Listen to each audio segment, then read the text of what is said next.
ndikon feja në përballimin e krizave, qofshin ato individuale apo shoqërore?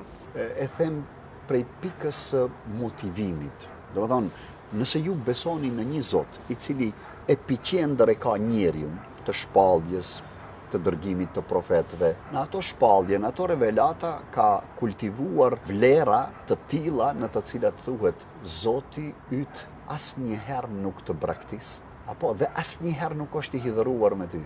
Imagjinojeni, do të thonë, nëse ne do kishim pas një relacion tonin të ndërtuar me të tjerët dhe kërkesat e të tjerëve të na radite njëra pas tjetrës, mund të vim në situatë themi e bollma. Zoti nuk thot bollma.